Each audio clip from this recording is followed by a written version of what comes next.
फिर फरमाया नबी करीम सल्लल्लाहु अलैहि वसल्लम ने इस महीने में मोमिन का रिज़्क़ बढ़ा दिया जाता है। फिर फरमाया नबी करीम सल्लल्लाहु अलैहि वसल्लम ने जो शख्स किसी को रोज़ा इफ्तार करा है उसके लिए गुनाह माफ़ होने की खुशखबरी है, यानी अल्लाह पाक उसकी ज़िंदगी के सारे गुनाहों को माफ़ फरमा देते हैं। और दूसरा बेनिफिट, जिसने किसी को रोज़ा इफ्तार करवाया अल्लाह पाक उसे जहन्नम से खलासी का फ़ैसला सुना देते हैं, जहन्नम से आज़ादी का फ़ैसला सुना देते हैं। सहाबा ने अर्ज़ किया, उस वक्त सहाबा इकराम के पास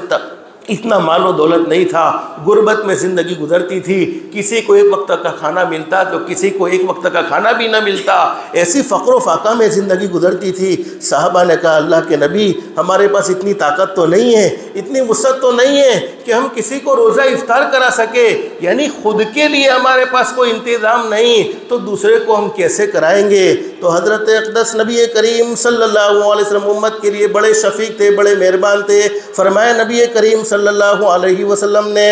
पेट भरकर खिलाने पर यह फजीलत नहीं कि पेट भरकर किसी को रोज़ा इफ्तार कराए, बल्कि फरमाया नबी करीम सल्लल्लाहु अलैहि वसल्लम ने यह सवाब तो अल्लाह रब्बुल आलमीन एक खजूर से इफ्तार कराने पर या एक घूंट पानी पिलाने पर या एक घूंट लस्सी पिलाने पर भी मरहमत फरमा देते हैं। फिर फरमाया कि जो किसी रोज़दार को पेट भरकर खाना खिलाए, दो खुशखबरी, एक तो ज़िंदगी भर के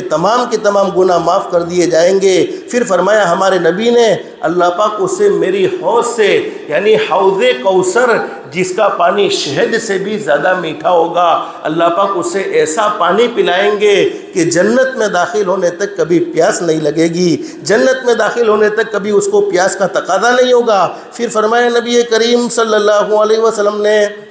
इस महीने का, यानी रमज़ानुल मुबारक के महीने का अव्वल हिस्सा अल्लाह की रहमत, दरमियानी हिस्सा मग़फ़िरत और आखिरी हिस्सा आग से आज़ादी। और जो शख्स इस महीने में अपने ग़ुलाम का, अपने नौकरों का, अपनी दुकान पर काम करने वालों का बोझ हल्का कर दे, अल्लाह रब्बुल आलमीन उसे जहन्नम से आज़ादी अता फ़रमा देते हैं।